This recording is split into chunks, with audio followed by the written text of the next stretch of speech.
கண்ணில் நடமாடும் சிவகாமியே, அன்பின் உருவான அபிராமியே, காஞ்சி காமாட்சி மதுரை மீனாட்சி எனக்கு நீதானம்மா.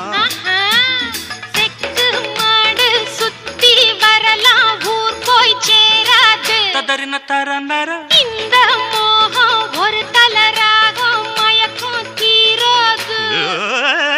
தேவி ஸ்ரீதேவி உன் திருவாய் மலர்ந்தொரு வார்த்தை சொல்லிவிடம்மா. பாவி அப்பாவி உன் தரிசனம் தினசரி கிடைத்திட வரம் கொடம்மா.